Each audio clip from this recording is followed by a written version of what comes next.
We'll proceed in divergence calculation in flux in calculus. We are making progress as far as surface integral flux calculation in calculus. If I have a vector field, algebraic vector, a vector which has its components are algebra.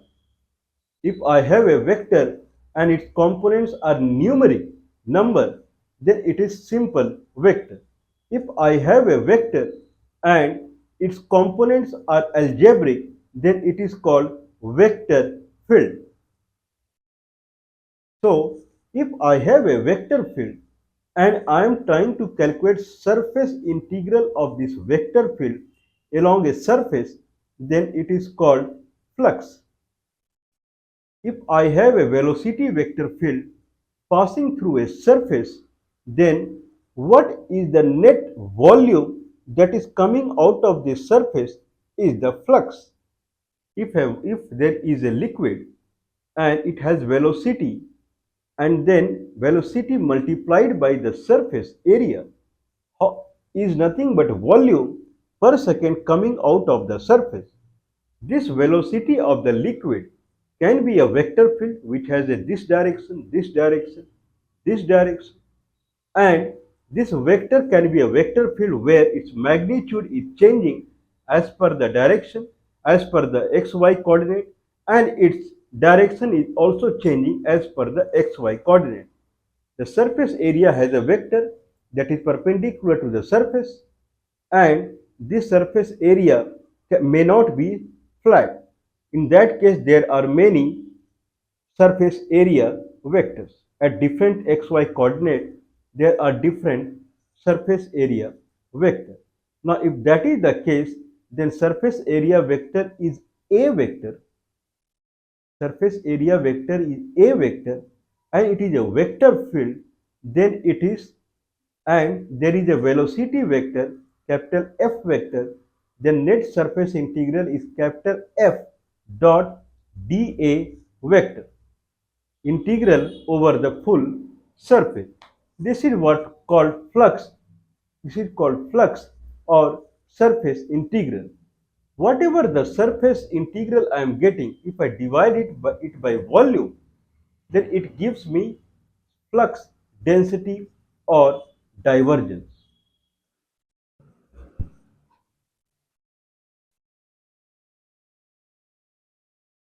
Okay, consider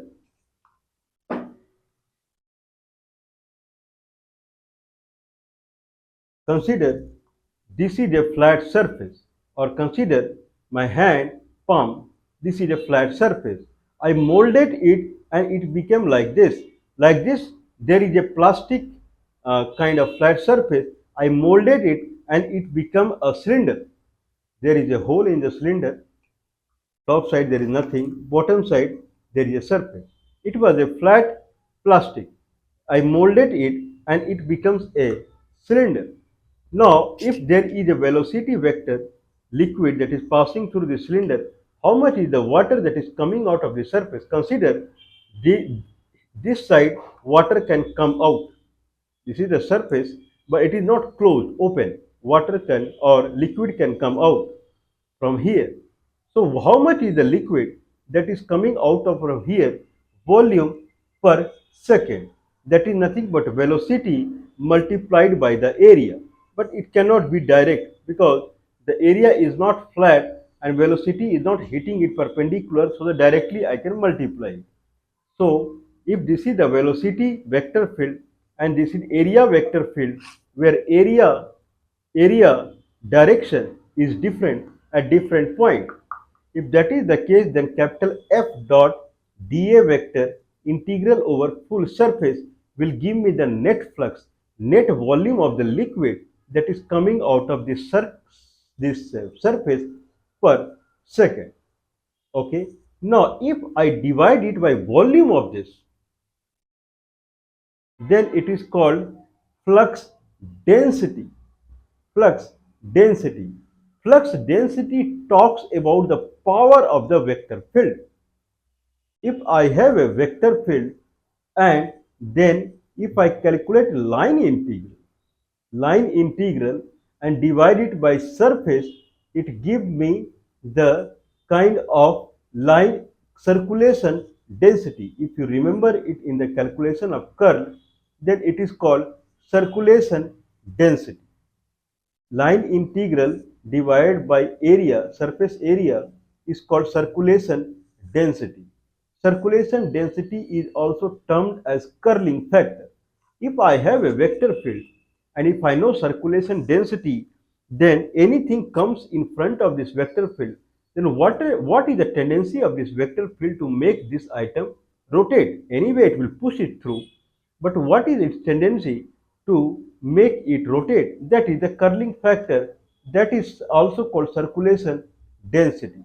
Now, if I have a vector field and if I multiply it by area, it gives me flux divided by the volume of this surface gives me flux density. Flux density or called divergence. Divergence is nothing but the the what is the vector field. If I take this volume, then this vector field or liquid vector field is coming and it is passing through this volume, this surface. What is the tendency that this vector field, this liquid source is inside the volume? Right now, the liquid source is a outside, maybe a motor. Liquid source may be a motor. From motor, liquid is coming and it is passing like this. What is the volume of the liquid passing per second? That is the flux divided by volume of this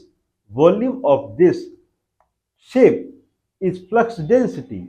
If flux is meter cube per second, then divided by meter cube would be just per second.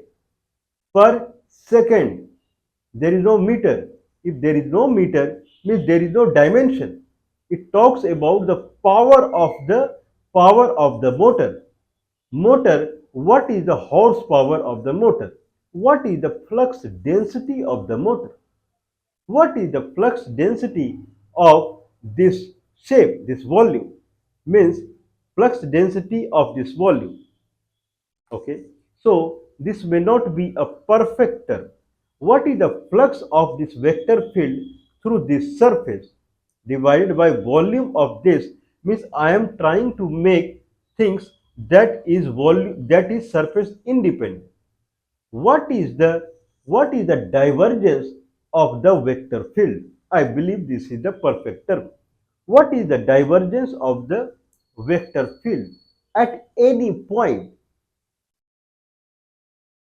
If I take a surface which constitute a volume, then flux integral means surface integral of the vector field divided by the volume.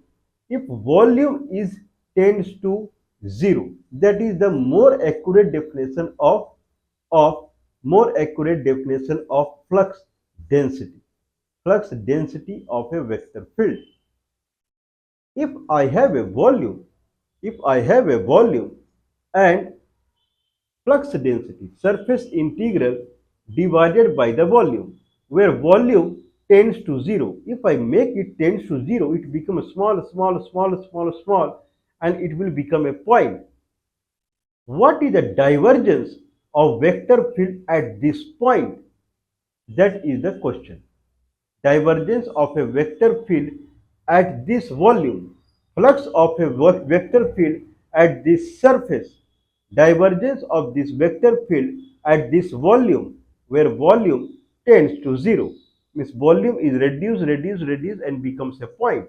Then what is the divergence of this vector field at this point?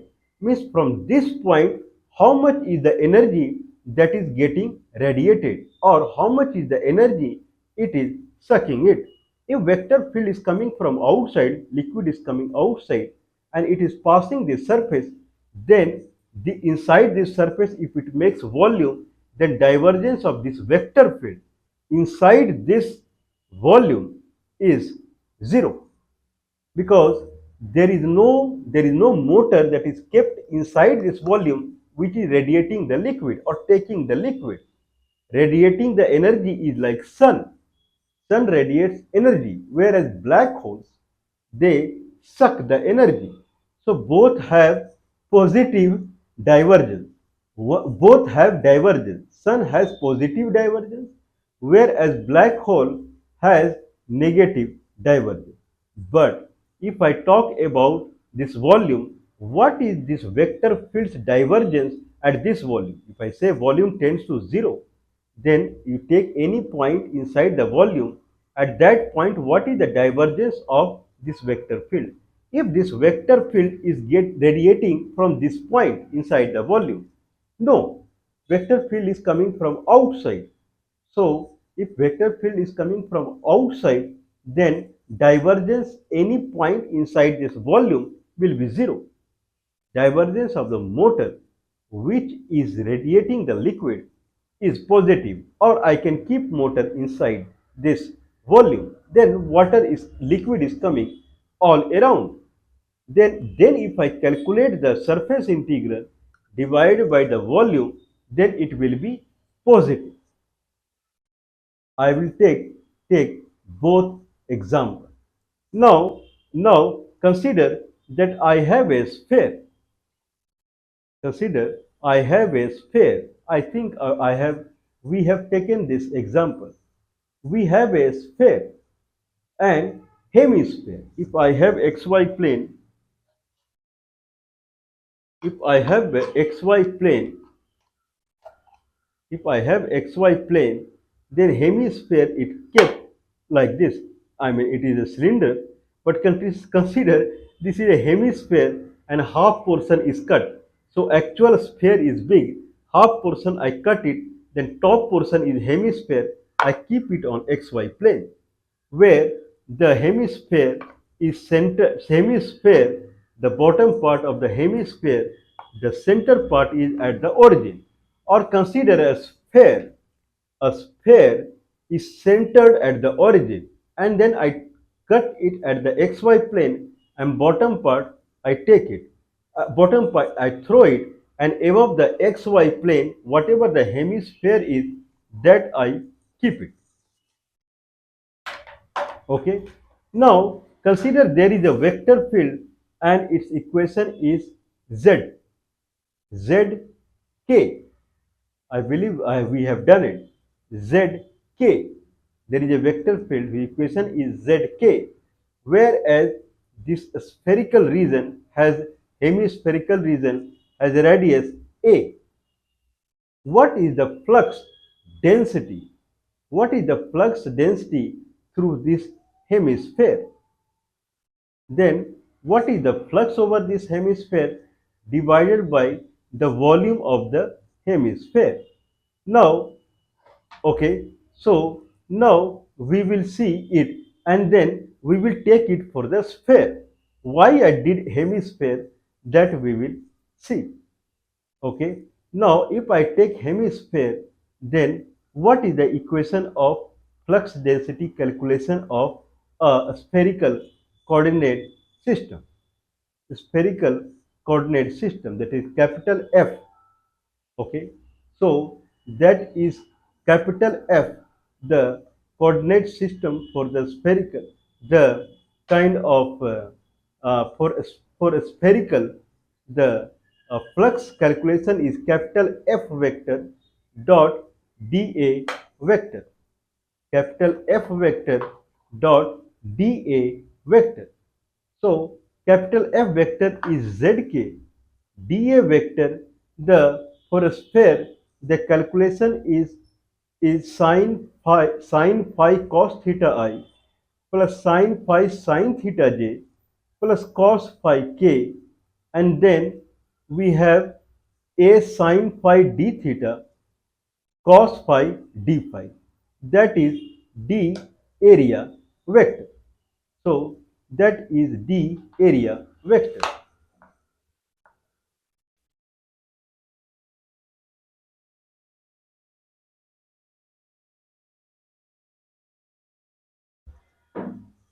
Okay, so that is D area vector. Now I have zk, so I and j component would go off, and then it will become z cos phi, z cos phi, and then a sin phi d theta, a sin phi d theta cos phi d phi. Z is nothing but a cos phi in a spherical coordinate system.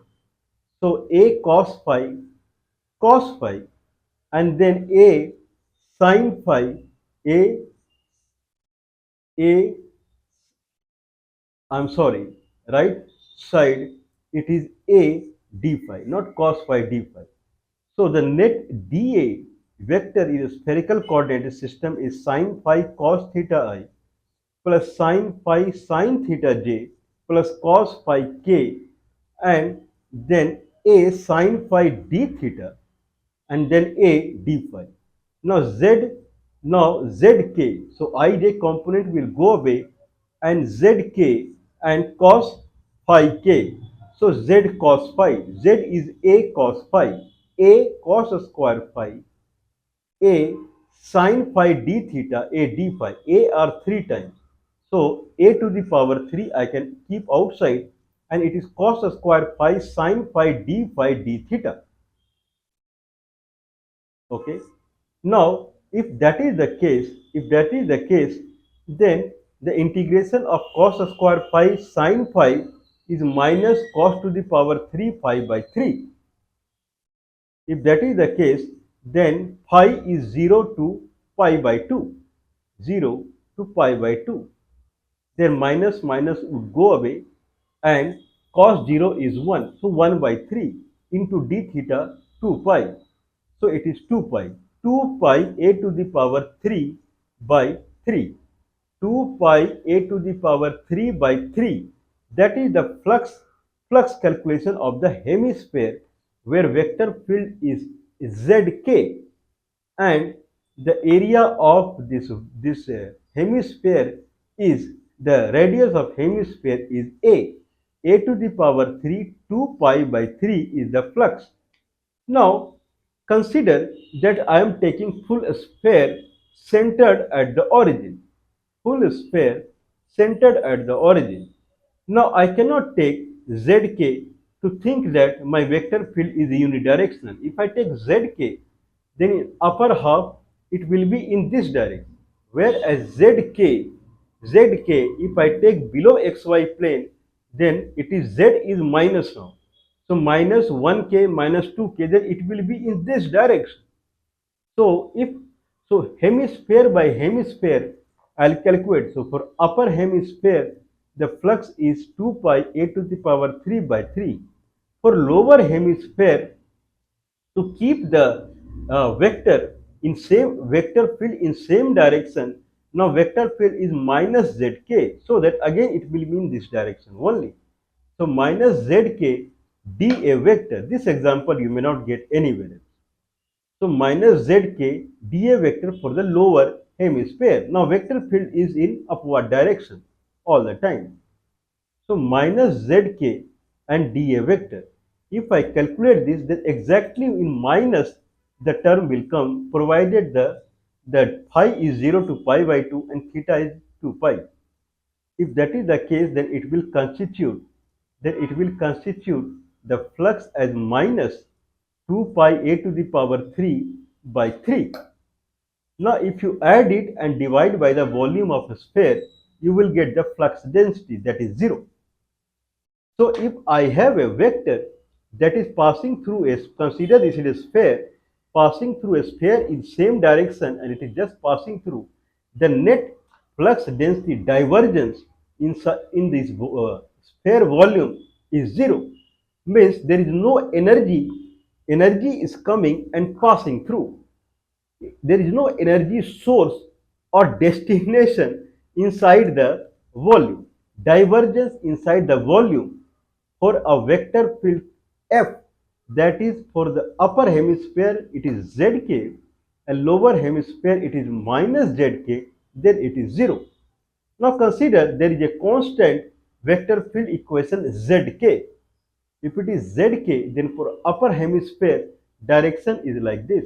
For lower hemisphere, direction is like this. Now we can calculate. If we calculate, then full zk, then same terminology will come minus cos to the power 3 pi by 3. Now pi will be 0 to pi, and theta will be 0 to 2 pi. So 0 to pi cos to the power 3, cos pi is minus 1, to the power 3 is again minus 1, minus 1 by 3, again 0, minus 1, minus 1 by 3 by minus 1 by 3. So 2 by 3 minus, oh, and it is minus cos 3 by 3, so minus gone. And at the end it is 2 by 3 a to the power 3 and 2 pi, 4 pi a to the power 3 by 3 divided by the volume, that is again 4 by 3 pi a to the power 3. So divergence is 1. Divergence is 1. What about if I take minus zk as the vector field? We took vector field as zk, minus zk is the vector field. If it is upper hemisphere, then vector field is downward. If it is the lower hemisphere, then vector field is upward, minus zk. Now, if I calculate this minus zk, then it will come as minus 4 by 3 pi a to the power 3 divided by the volume. It will result in divergence as minus 1. Earlier, when the vector field for upper hemisphere was like this and lower hemisphere was like this, then the divergence was positive. When vector field for upper is like this and for lower it is like this, then it is negative. This proves that, and we are calculating divergence at origin. That's why we have taken sphere centered around the origin. Now at the origin, when divergence is positive, means energy is getting radiated all around. When it is negative, energy is coming from all around to the center. That way, if I say Zk, then upper hemisphere it is going like this, lower hemisphere it is going down. Means it is radiating the energy. Minus Zk, upper hemisphere it is coming like this, and lower hemisphere it is going up like this. At the center they are meeting, means energy is coming at the center. Pretty straightforward. So this is what the divergence is. But if I take the unidirection of the vector field in one direction, then divergence is 0. Means at inside the volume there is no energy source, neither energy destination. Nothing is there. Energy is from outside and it is just passing the volume. We can calculate this in Cartesian coordinate also. So in past video, we were getting negative value for the Cartesian coordinate. So if I take upper hemisphere and calculate in Cartesian coordinate, then again it is zk dot with minus dz by dxi minus dz by dyj plus k. So all these two terms will go away and it will be z dx dy, z dx dy, where z is square root of a square minus x square minus y square as per the sphere. Now if that is the case, then square root of a square minus y square minus x square dx dy. If I do integration with dx, then it will come as square root of a square minus y square minus x square. Consider x equal to, in polar coordinate, x equal to square root of a square minus y square cos theta, radius cos theta. Then dx equal to square root of a square minus y square, being y is constant right now, and cos theta is minus sin theta d theta. Now if I keep it here, square root of a square minus y square, again square root of a square minus y square, and then minus sin theta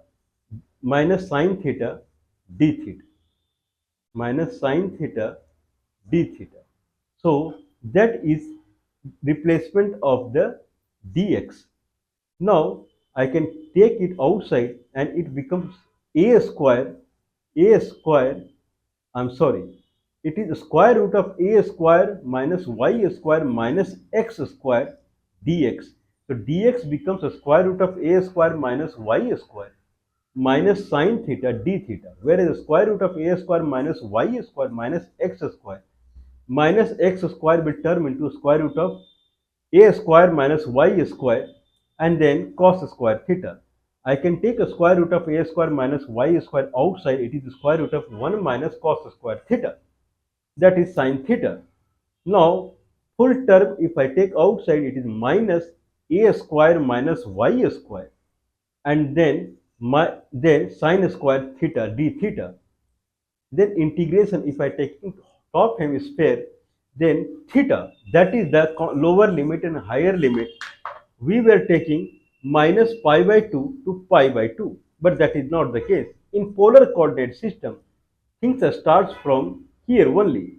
If I am calculating minus a to a, if I doing in Cartesian coordinate for the hemisphere, then x is minus a to a, y is minus a to a, considering this is xy plane. If that is the case, then polar coordinate minus a is pi and a is 0. So pi to 0. Pi to 0 is the actual calculation. So sine square theta integration is theta by 2 minus sine 2 theta by 4. Now it is pi to 0.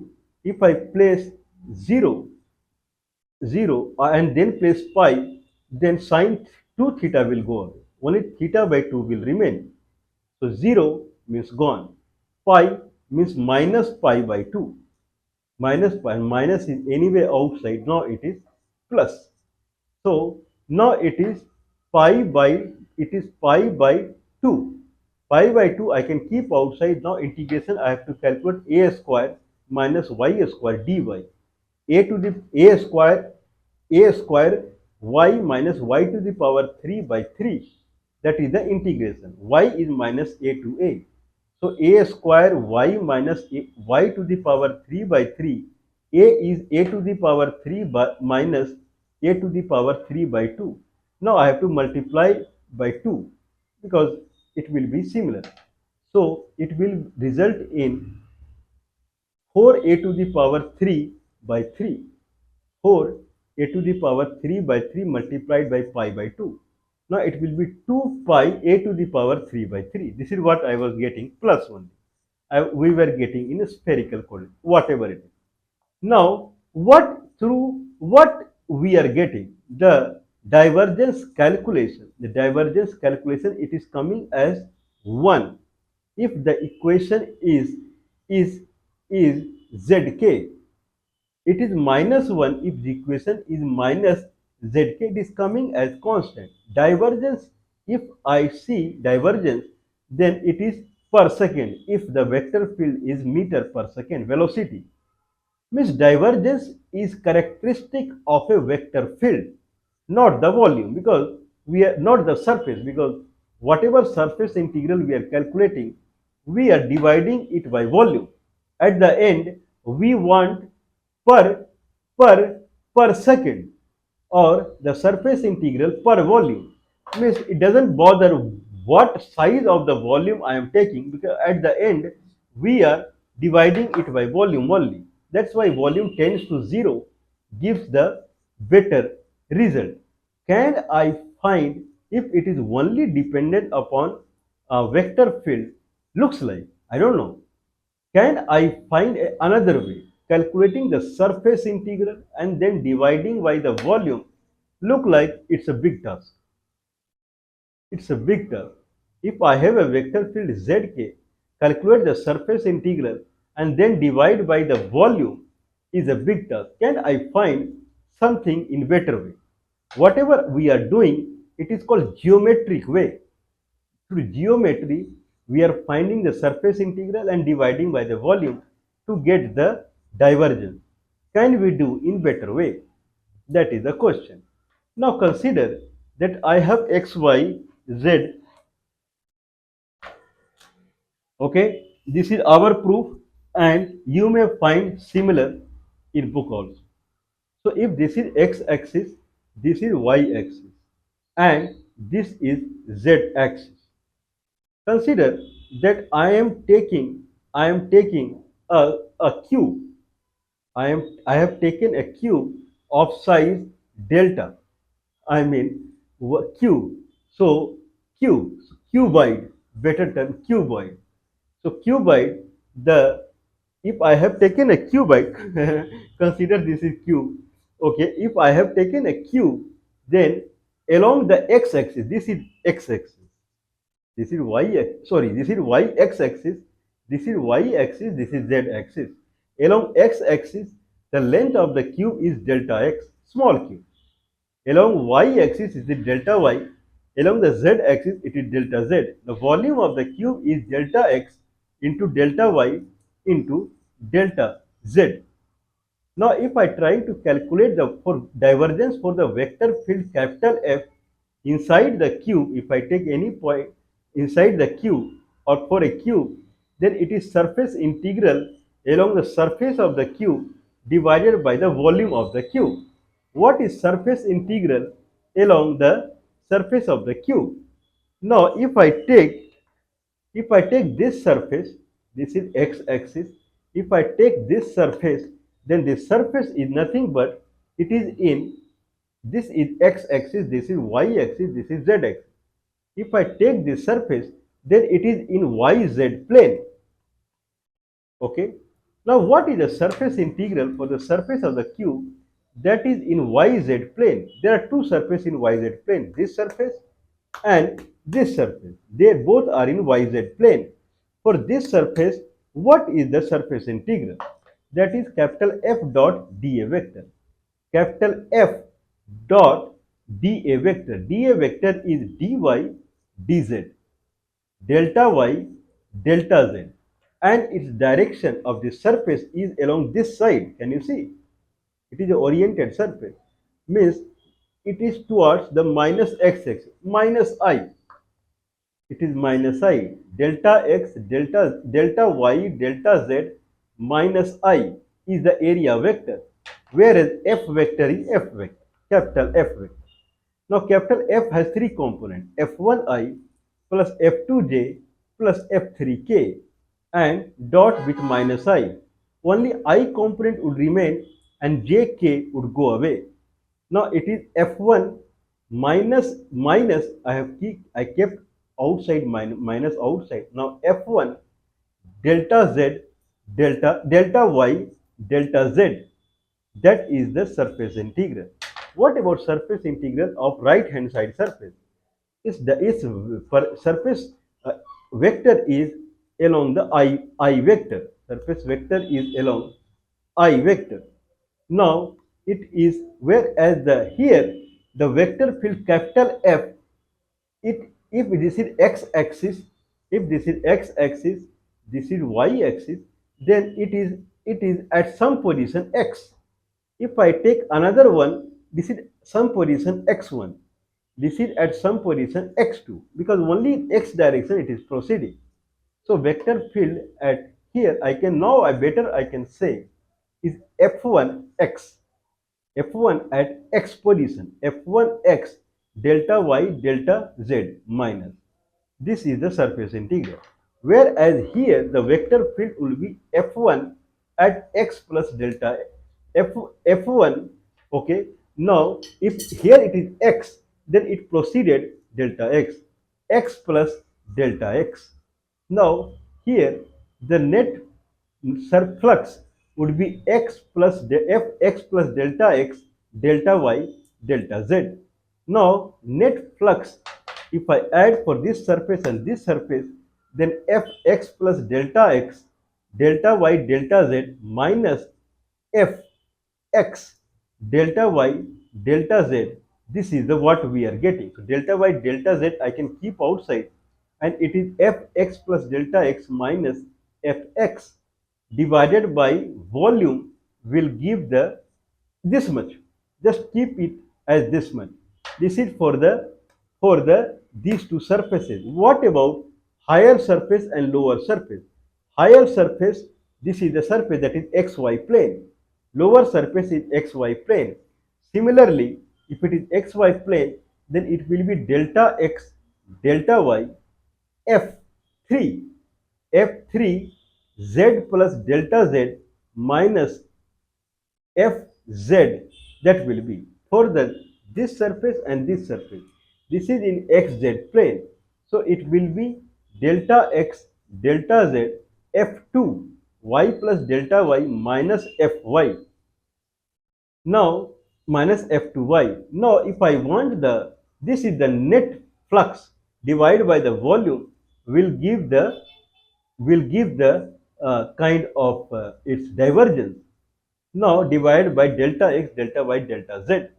The beginning was, if you remember, delta y, delta z, f1 x plus delta x minus f1 x plus delta x minus f1 x. Now delta y, delta z will go away and divide by delta x. It is exact term f1 x plus delta x minus f1 x divided by delta x. This is nothing but the derivation of f1, df1 by dx. So it becomes df1 by dx. Similarly, other will become plus df2 by dy, df3 by dz. So the divergence of any vector field at any point, any volume, where volume tends to 0 is nothing but df1 by dx plus df2 by dy plus df3 by dz. If that is the case, and we were taking the vector field as zk, in that case, the divergence is df1 by dx, no f1, df2 by dy, no f2, df3 by dz, it is 1. Rather than calculating the surface integral divided by the volume, it is 1. Simple 1. What about the divergence if vector field is minus zk, minus 1? What about divergence when it is zk, when it is in upper hemisphere, minus zk in lower hemisphere? 1 minus 1, 0. Okay, so this is the story that we can calculate divergence directly from the differentiation. Plus, can you mind it? dz by dx plus, I'm sorry, df1 by dx plus df2 by dy plus df3 by dz. This, there is no vector. This is pure algebraic. Whatever we are getting divergence is pure algebraic. If divergence is pure algebraic, if I multiply divergence with the volume, it gives me surface integral back. Since it is algebra, divergence is algebra, I cannot do direct multiplication. So divergence dv, divergence not multiplied by v directly, divergence divergence of f, vector field, divergence of vector field f dv along the volume of the surface. If I integrate it along the volume, it gives me surface integral back. So if I have divergence of 1 and volume is cube, volume is sphere, integrate it along cube, integrate along surface, you will get the surface integral, that is flux back. That we will see, and it will do lot of drama. It is not that it is enjoying, but whatever it is. Now we found that there are two ways to calculate the divergence. One is calculate the surface integral of a surface and divide it by the volume that surface is making. This is called closed surface. Because surface is closed, that's how you are getting the volume.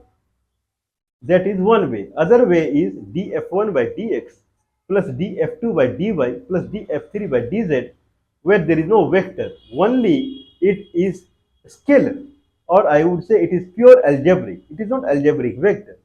Now this algebra, if I do integration with dv of the surface and integrate over the volume, then I'll get the surface integral back. You can take it as assignment that you try with the volume. If the vector field is zk, then can you calculate the surface integral along the sphere that is centered at the origin? where the and if it is zk, then what is the surface integral in the cube where it is centered at the origin? So that is the task that someone has to finish. There are other cases that we will see, many things mind blowing here. Okay, so we will proceed on it.